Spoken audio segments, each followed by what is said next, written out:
어디를 가든 손이 많이 간 곳은 깔끔하기 마련입니다. 산도 들도 어느 곳은 관리가 잘 된 곳이 있고 또 어느 곳은 전혀 손이 가지 않아서 들어갈 수조차 없는 곳도 있습니다. 나무를 봐도 그 집 주인을 연결해서 봅니다. 집 주인을 알 수 있는 거죠. 단순하게 보면 관리를 잘하는 주인이 있고 관리를 잘못한 주인이 있죠. 물론 비가 오지 않고 또 다른 일이 있어서 관리가 잘 되지 않아서 못 자라는 것들도 있지만 관리가 잘 된 곳은 싱싱하고 잘 자랄 뿐 아니라 과일나무는 열매가 아름답게 맺히게 됩니다. 잘 관리되어서 아름다운 모습을 보면 기쁨을 느낍니다. 마음이 기쁘면 자랑하고 싶은 마음도 생기게 됩니다. 창조신앙에서 보면 하나님은 농부와 같으신 분입니다. 나무를 심고 가꾸고 또 계실을 맺게 관리하시는 분입니다. 그래서 성경은 하나님을 농부로 묘사합니다. 또 한편으로는 하나님을 목자로 그렇게 묘사합니다. 소나 양을 염소를 치는 목자시니까 잘 관리하실 것이다. 그러니까 그분이 가꾸는 농장은 풍성한 결실을 맺게 될 것입니다. 첫사람 아담에게 하나님은 에덴을 경작하고 돌보라는 그런 사명을 맡기셨습니다. 인류의 첫 번째 직업이 농부입니다. 두 번째 직업이 아벨이 했던 목축입니다. 양을 쳐서. 하나님의 농부 같으심을 깊이 묵상하면서 우리들도 농부됨에 대한 농부의 마음을 갖고 살아감에 대한 섬김과 나눔이 체질화될 수 있기를 원합니다.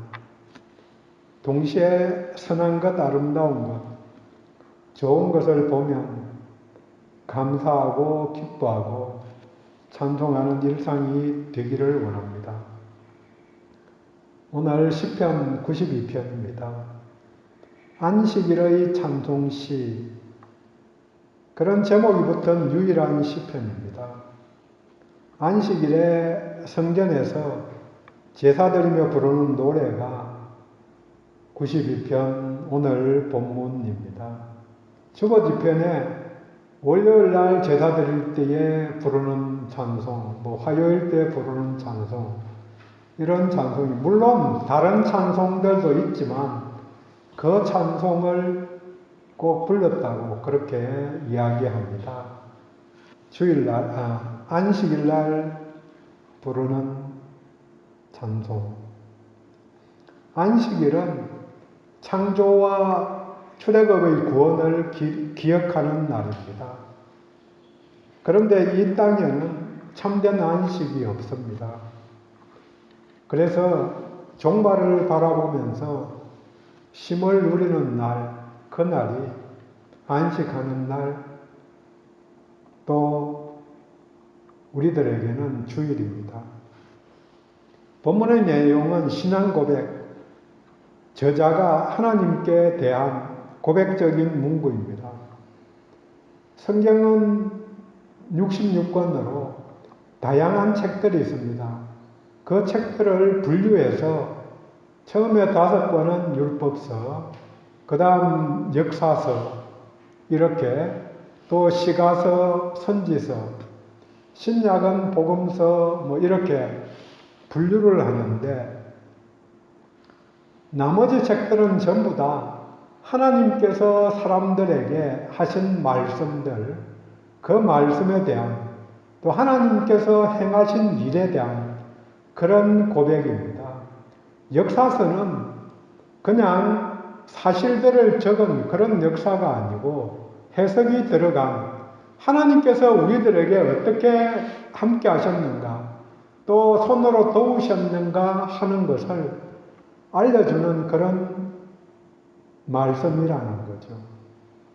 그래서 하나님의 의도를 드러낸 그런 이야기들이지만 시가서는 다 하나님에 대한 사람들의 반응, 고백을 기록한 말씀입니다. 그러니까 특별히 시편은 우리들이 신앙 고백적으로 하나님을 부르는 거죠.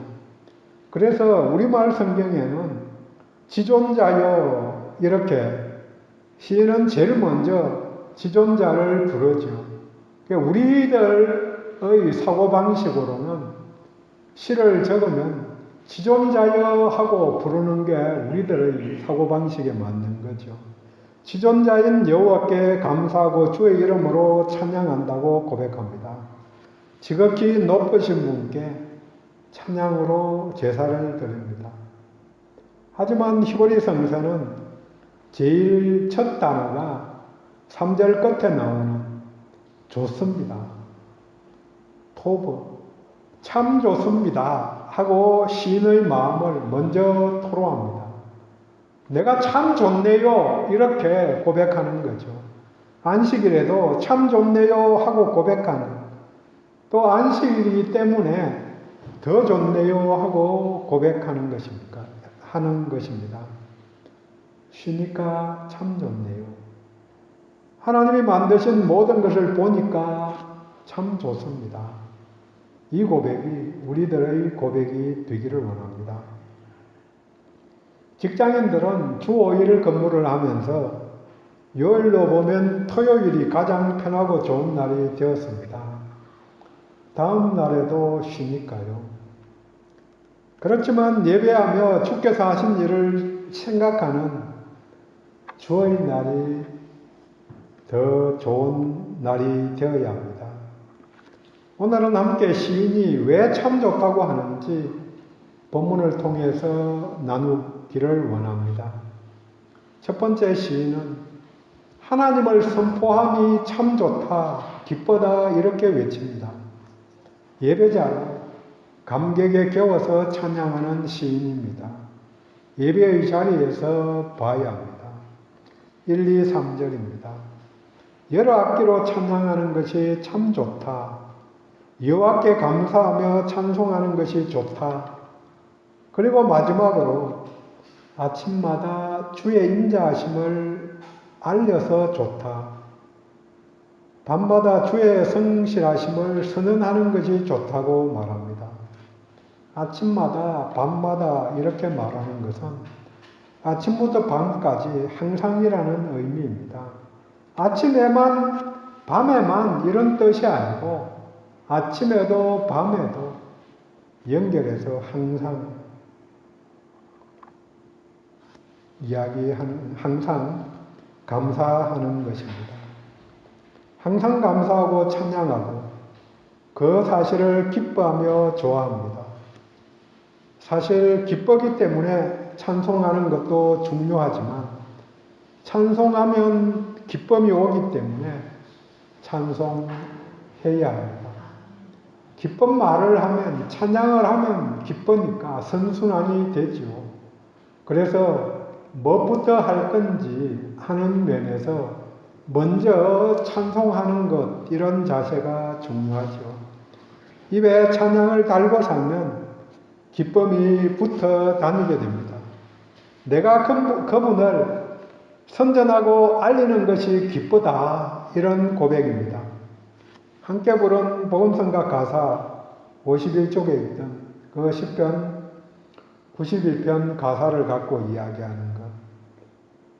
그냥 보면 맞지만 성경과 비교해 보면 맞지 않는 구절이 있습니다. 주의 인자하심을 알리시며, 그 말도 사실은 내용적으로는 맞죠. 주의 인자하심을 알리신다. 누가? 하나님이 알리신다는 거죠.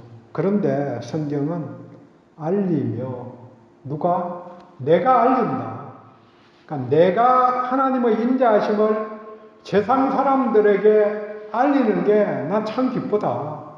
하나님 성실하심을 알리는 게 나 기뻐 미치겠다. 그런 표현이죠.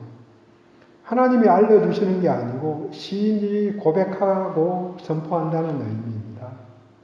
그래서 이어서 주께서 하신 일을 열거합니다. 4절, 하신 일로 나를 기쁘게 하셨다. 나를 만족하게 하셨다고 고백합니다. 그래서 시인은 외칩니다. 5절에 행하신 일이 어찌 그리 크신지요. 주의 생각이 매우 기쁘십니다. 주변을 둘러보면 이 고백이 적실합니다. 주께서 창조하신 것을 우리가 보아도 큰일이고 고도로 기쁜 생각 속에 이루어진 일들입니다. 아침에 치커리 꽃이 보라색으로 예쁘게 피었다고 우리 안성도님도 집에 그 꽃 예뻐서 안 베어버리고 있다고. 그렇게 예쁜 걸 누가 만들 수 있겠어요? 고도로 기쁜 생각 속에서. 사람들을 봐도 누가 이렇게 정교하게 만들 수 있겠습니까? 사람을 비슷하게 만들려고 그래도 몇 억이 들어야 로봇을 만드는데 사람 가치가 몇 억 가지고 비교가 안 되는 거죠. 이렇게 잘 만들려면 물론 엄청나게 크게 또 정교하게 그렇게 하면 기능을 하는 부분들을 만들 수는 있을 거예요.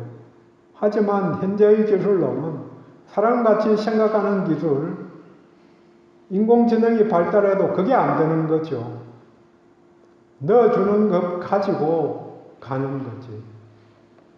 어쨌든 하나님이 만드신 좀 찌그러져도 보면은 저렇게 아무도 만들 수 없는 거죠. 저 눈이 꺼풀이 쳐져서 뭐 수술하면 예뻐진다고 그렇게 이야기하는데, 그래서 눈이 잘 우리 동생이 하고는 하는 말이 세상이 달리 보인다고. 환하니까. 전 밤만 보이는데 다 보이니까 환하다고. 근데 밤만 봐도 볼 거 다 보려고 그러는데 환하면은 물론 더 많은 거 보기는 되겠죠.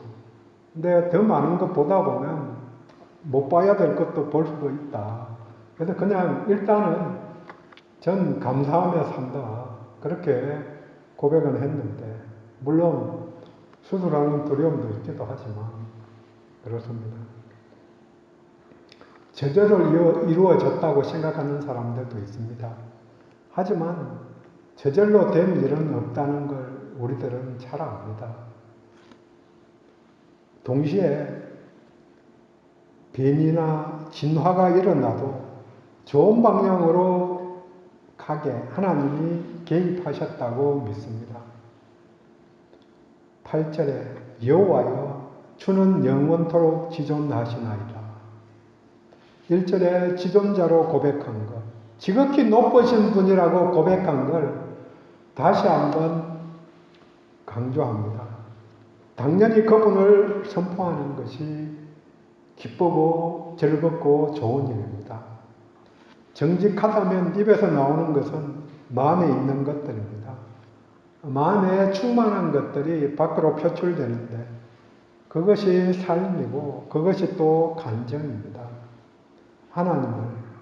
하나님이 하신 일을 선포하는 것이 내게 참 기쁘고 좋은 일입니다. 두 번째로 시인은 원수들에게 일어난 일들을 듣고 본 것을 통해서 참 좋다 그렇게 말합니다. 7절입니다. 악인들이 풀같이 왕성하게 자라지만 영원히 멸망할 것이다. 며칠만 풀을 뽑지 않으면 어디든지 풀밭이 됩니다. 그래서 마늘밭인지 풀밭인지 구별이 안 되어서 지금 그 다음 마늘도 위에 순이 다 죽어가지고 그냥 손대면 떨어져서 저걸 어떻게 캐야 되나, 캐면 얼마나 들어있을까 생각하는 거죠.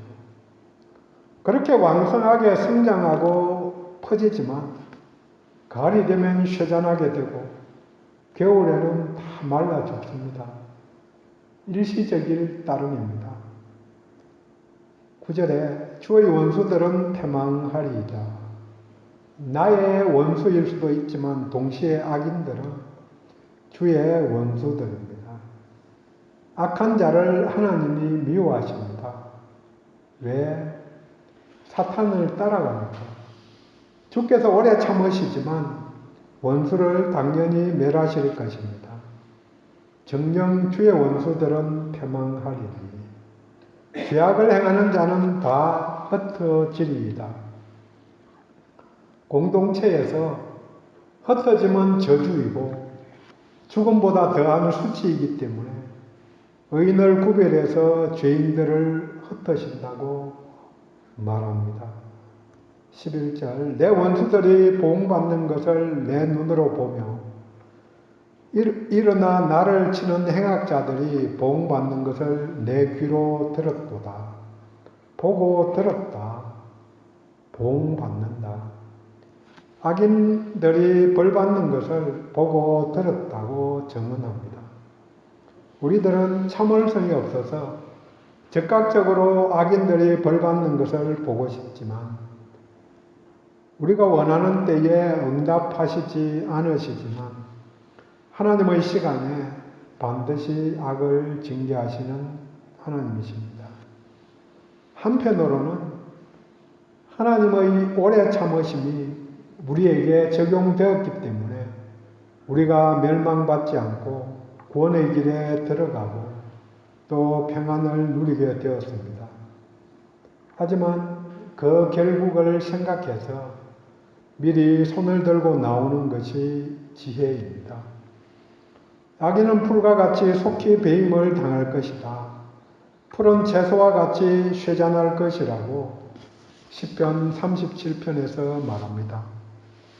예배 자리에서 혹 내가 악을 좋아한 것 아닌가 돌아봐야 합니다. 마음 깊숙이 숨기진 죄를 향한 욕망들을 제거해야 합니다. 중독은 스스로 치료하기가 쉽지 않습니다. 결단과 함께 하나님의 은혜를 구해야 합니다. 동시에 죄로 들어가는 환경을 없애는 것이 중요합니다. 음식에 절제가 안 되면 멀리 둬야 하는 거죠. 1차적으로는 집에 없으면은 그것 손이 안 가고 안 먹잖아요. 옆에 있으니까 손이 가는 것이죠. 옆에 두고 인내력을 시험해서는 결코 안 됩니다. 내가 그것을 유혹을 견딜 수 있는가 없는가 시험해보자. 나는 믿음이 돈독하니까 괜찮지 하고 가다가 코피 나는 거죠. 그냥 피해가면 될 걸 갖고 고민하지 말고 돌아가야 되는데 저녁 때에 배고픈데 음식거리 지나가면 먹고 싶은 게 당연하죠. 배가 안 고파도 맛있게 보이는 건 먹고 싶은데 거기를 지나가면 안 되죠. 그러면은 돌아가면 되는데 조금 더 걸어서 돌아서 집에 가면 집에 정성껏 준비한 음식들이 있을 건데 그냥 용감하게 가다가 맛있는 거 먹고는 집에 가서 안 먹는 거죠. 근처에서 치워야 합니다. 이제 마지막으로 시인은 의인을 높이시는 하나님을 찬양하며 마무리합니다. 10절에 주께서 내 뿔을 들소의 뿔같이 높이셨다. 강력한 힘과 능력을 주셨음을 감사한 것입니다. 거기다가 덧붙여 내게 신선한 기름을 부으셨다. 시편 25편 5절을 기억합니다. 주께서 기름으로 내 머리에 바르셨으니 축복과 능력 주심에 그 표현을 다시 한 것입니다. 하나님이 세우시고 복 주심을 알려주신 것입니다. 바울의 고백대로 오늘 본성과 보름대로 나의 나된 것은 다 하나님의 은혜라고 고린도전서 15장 10절과 같은 표현입니다. 이루어진 일도 일꾼으로 사용해 주심도 하나님의 은혜입니다. 덧붙여서 12절에서 의인을 나무로 비유해서 받은 복을 말합니다. 종려나무같이 번성하고 백향목같이 성장한다. 아기는 풀과 같지만 의인은 나무와 같다고 그렇게 자라는 게 눈에 보이지는 않지만 1년 지나면 조금 자라있고 10년 지나면 조금 더 자라있고 그렇게 자라는 것입니다. 종려나무는 우리가 말하는 종려나무가 아니고 대추야자를 말하는데 오아시스에서 자라나면서 사막에 지나가는 사람들에게 생명의 결실을 주는 과일나무입니다. 높이가 크게 자라면 20-30m나 된다고 이야기합니다. 그러니까 따는 게 쉽지 않은 거죠. 백향목은 나무의 왕이라고 그렇게 그 동네에서 불려지는데 아주 단단한 나무로, 그러니까 단단하니까 배도 만들고 집도 백향목으로 만든 궁전, 그게 솔로몬이 만든 성전과 궁전이죠. 그래서 2000년 이상, 오래 사는 거는 3000년씩 이렇게 자라서 키가 40m 이렇게 자란다고 합니다. 40m, 그러면은 올라가지도 못하는 거죠. 10층이 넘는데.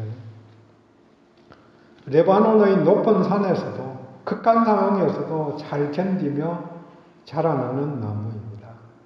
용도는 다르지만 사막에서도 고산 지역에서도 번성하는 나무들입니다.